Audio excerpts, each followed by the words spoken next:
जय हिंद। अब देखिएगा, आपका एक सबसे बड़ा सवाल है अब तक कि भैया ये चरित्र प्रमाण पत्र यानी कैरेक्टर सर्टिफिकेट बनता है, उसके बारे में थोड़ा बताइएगा। साथ ही में जो आपका शपथ प्रमाण पत्र है उसके बारे में आपको मैं थोड़ा पूरा ब्रीफ कर देता हूं, क्योंकि ये मेडिकल में लगने वाले जरूरी कागज हैं, ये आपको वहां पर जो है वो दिखाना ही पड़ेगा। ठीक है, इसके बिना जो है आप ऐसे समझें कि सिर्फ हम एडमिट कार्ड लेकर के चले जाएंगे और हमारा काम हो जाएगा। भाई ऐसी बात नहीं है। जैसे कि आपको डीबीपीएसटी के टाइम पर 10, 12 ये सारे डॉक्यूमेंट आपने दिखाए थे, वैसे ही अब आपका मेडिकल के टाइम पर भी ये कैरेक्टर से संबंधित सारे के सारे डॉक्यूमेंट जो होते हैं वो लगाए जाते हैं। अब आप देखिएगा, यहां पर देखिएगा, सबसे पहले मैं आपको एक प्रारूप दिखा देता हूं कि आपका चरित्र प्रमाण पत्र का प्रारूप कैसा होता है। ये आप देख रहे होंगे, चरित्र प्रमाण पत्र का इस तरह का प्रारूप होता है, लेकिन ये 3-4 कागज हैं जिनको आपको तैयार करना है और लगभग कितना समय लग जाएगा वो भी आपको बताता हूं। ये तो आपके हाथ में है और ये देखेगा किस ऑफिसर से, कहां से ये जो है आपको ये जो मोहर लगवाना है, साइन करवाना है, किससे जो है वो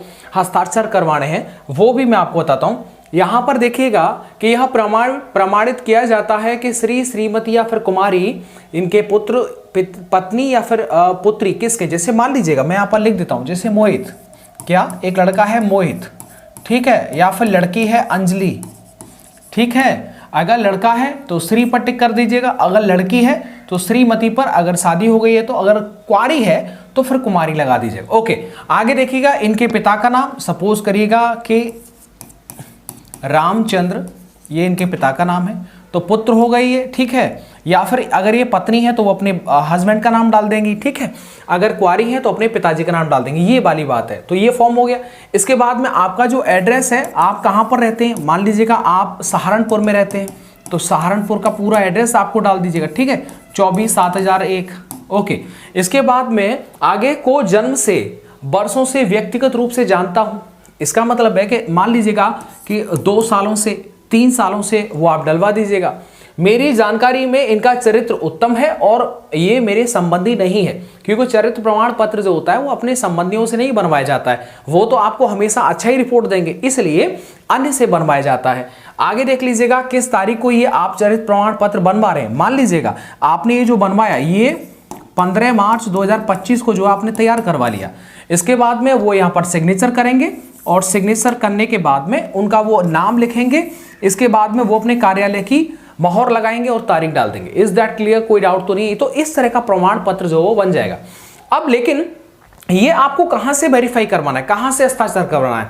देखिएगा, या तो आप ऐसा करिएगा कि आप अपने सरकारी हॉस्पिटल चले जाइएगा, वहां पर डॉक्टर होते हैं, ठीक है, उनसे भी आप करवा सकते हैं। मैंने उनसे करवाया था इसलिए मैं आपको बता रहा हूं। या फिर आप तहसील में चले जाइएगा, गजटेड जो ऑफिसर्स होते हैं उनसे आप करवा लीजिएगा।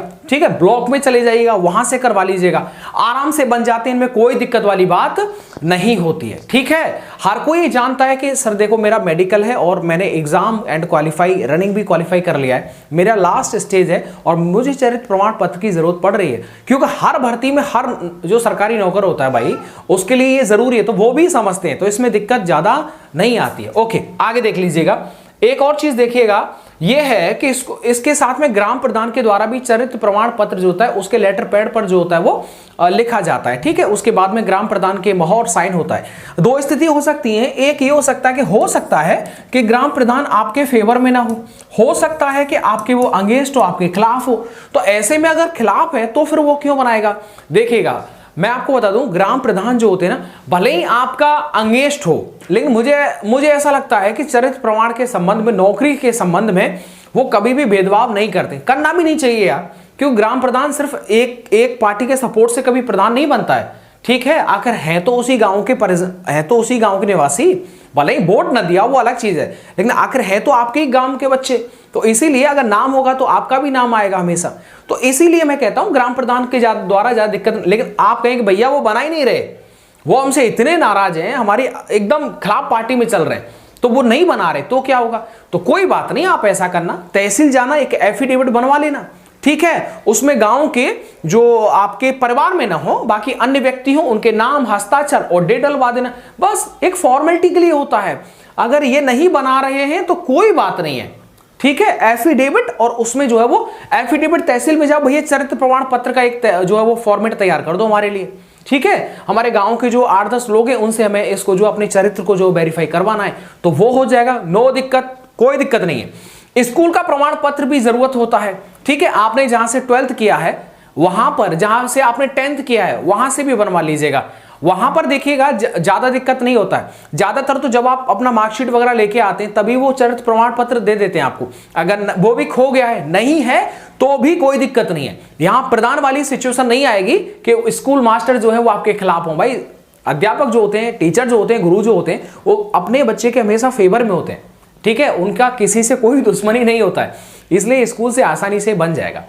हाँ, हो सकता है कि 1 दिन 2 दिन लग जाए, लेकिन इतना समय नहीं लगेगा बाकी अन्य चीजों में जो लगेगा। तो स्कूल से बड़ा आसानी से आपका जो चरित्र प्रमाण पत्र है बन जाएगा। नौकरी लगी है, इतनी नौकरी लग गई, समझ लीजिएगा, क्या नौकरी लग गई ये आप मान लीजिएगा अभी से।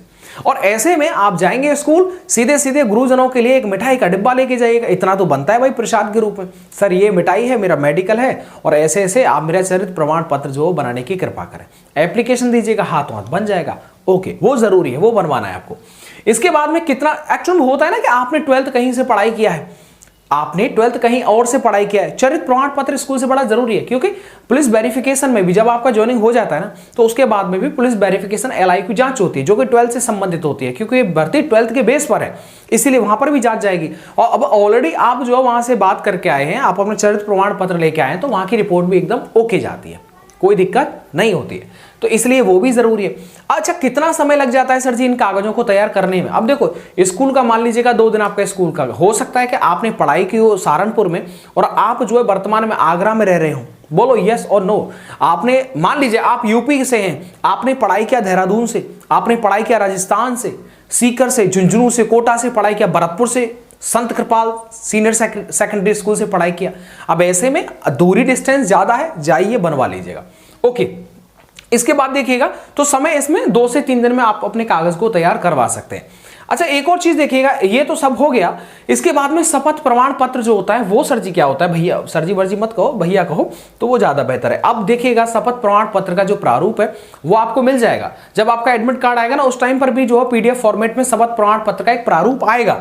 अच्छा, इसको एक बार मैं जल्दी से जो है वो समझा देता हूं कि ये क्या रामायण है, ठीक है, चलेगा। आई होप आपको दिखाई दे रहा होगा। ये नहीं दिखाई दे रहा है तो कोई बात नहीं, मैं थोड़ा सा ऐसे और जो है लंबा चौड़ा कर देता हूं, ठीक है। अब आपको दिखाई दे रहा होगा, कोई दिक्कत वाली बात नहीं है, चलिएगा।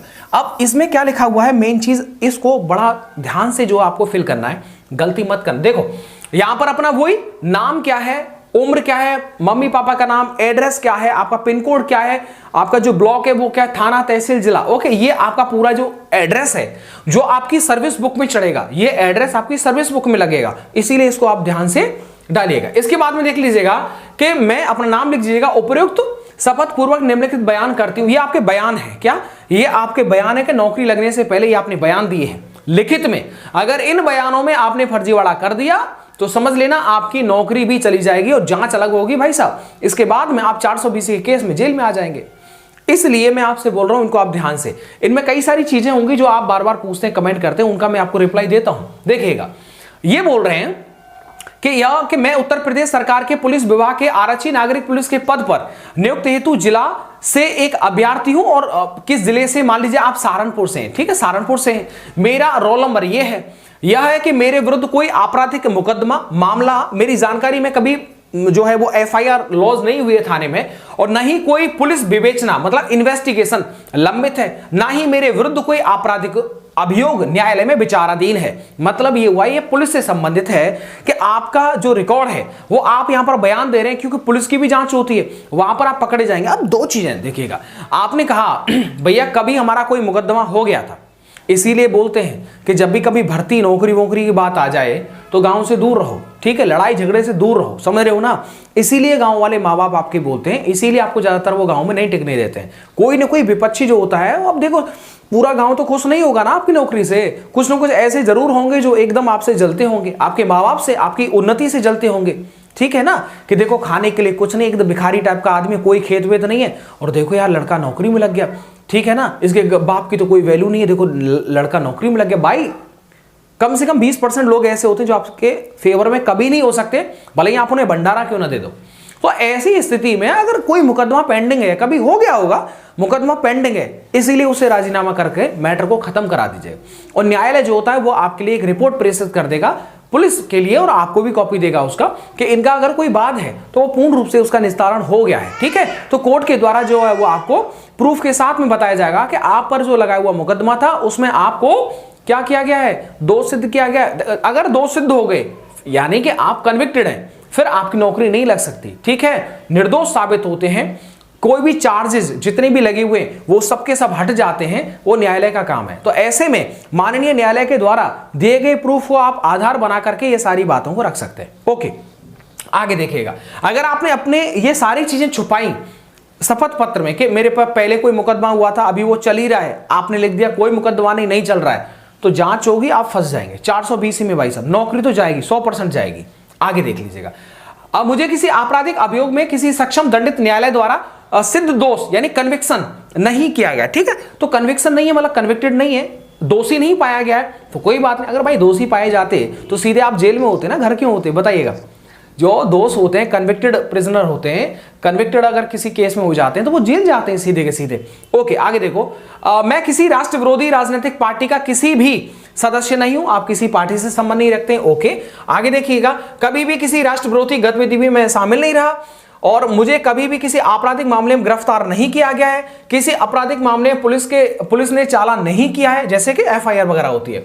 मैं राज्य सरकार, भारत सरकार के द्वारा उनकी सेवा से कभी भी बर्खास्त नहीं किया गया हूं। ये प्रीवियस नौकरी के बारे में बात कर रहा है कि पहले कोई नौकरी हो, बर्खास्त डिसमिस कर दिए हो आप और उसके बाद आप नौकरी ले रहे हैं, डिसमिस कर दिए, दोबारा नौकरी ले रहे हैं, मिल जाएगी, कोई दिक्कत नहीं है। लेकिन वो जो आपका जो मान लीजिएगा ना विभागीय कार्रवाई होती है, तो विभागीय कार्रवाई में एकदम वो स्टॉप हो जाती है, जैसे आप डिसमिस होते हैं उसके बाद आप फ्री होते हैं, वो आप जिक्र करिएगा, कोई दिक्कत नहीं उससे।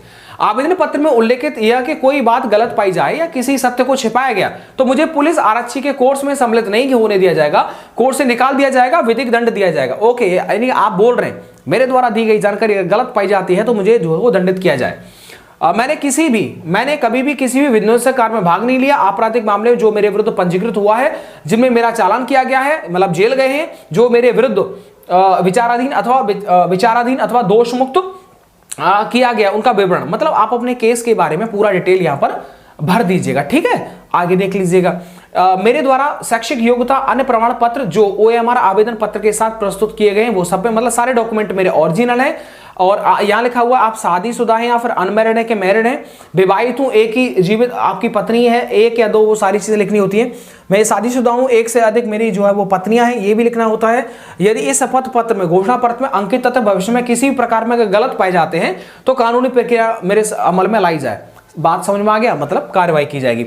शपथ पत्र जो आपके जो यहाँ पर अंगूठा का निशान लिया जाएगा, साइन हो जाएंगे और एक पूरा रामकथा हो जाएगा। ये आपको मेडिकल के टाइम पर वहां पर देना है, समझ में आ गया। अगर देखो भाई दोस्त, एक चीज मैं कह दूं, मेरे सामने ऐसा मामला आया हुआ है, अगर कोई भी मैटर अगर आपका प्रीवियस चल रहा हो तो उसका पूरा जिक्र कर देना, ठीक है, कोई दिक्कत नहीं होगा। जिक्र आप कर देंगे तो आप हमेशा फ्री रहेंगे। शपथ पत्र में दिया गया बयान वो आपको जेल तक पहुंचा सकता है अगर आपने कोई भी तथ्य छुपाया तो। साफ साफ कह दीजिएगा, साफ साफ। अगर आपको लगता है कि यार वो पुराना पेंडिंग कोई मुकदमा था और उसमें तो हमें लगता है कि राजीनामा सब मतलब मैटर खत्म हो गया, फिर भी उस अपराध संख्या 7 में क्यों FIR नंबर से आप उसका एक जांच करवा सकते हैं, पुलिस से पूछ सकते हैं कि भैया कहीं ऐसा तो नहीं पेंडिंग चल रहा हो, तो वो जरा आप थोड़ा सा ध्यान से, किसी भी तथ्य को छुपाना मत। एक हमारा साथी था, उसने उस पर कोई आपराधिक मुकदमा था, ठीक है, उसे ये लगा था या फिर नहीं, वो जैसा उसने बताया कि भाई राम मुझे ये लगा था कि वो मैटर जो है वो खत्म हो गया और हमारे सुलहनामा हमारे दोनों पार्टियों के बीच में हो गया था, मैटर खत्म हो गया। तो उसने क्या कि जब ये शपथ पत्र भरा गया तो उसने लिख दिया कोई आपराधिक मुकदमा नहीं, ये सब, मतलब उसने सारी चीजें जो है एक्सेप्ट कर ली। अब होता क्या है कि बाद में जांच आती है, पता चलता है, पुलिस की जांच होती है, पता चलता है इन पर कोई आपराधिक मुकदमा ऑलरेडी पहले से पंजीकृत है और उसमें ये ऐसा नहीं कि बेल पर हो या फिर इनका राजीनामा हो गया हो, तो फिर बाद में जो उनको डिसमिस किया गया, साथ ही में 420 केस में उनको जेल में भेजा गया। ये सारी चीजें भैया, इसलिए ध्यान से। बाकी आपका अगर कोई भी अन्य डाउट बनता है तो आप जरूर पूछ लीजिएगा। मिलता हूं आपको नेक्स्ट वीडियो के साथ। वीडियो को सभी दोस्तों तक पहुंचा दीजिएगा, चैनल को सब्सक्राइब कर लीजिएगा। Thank you.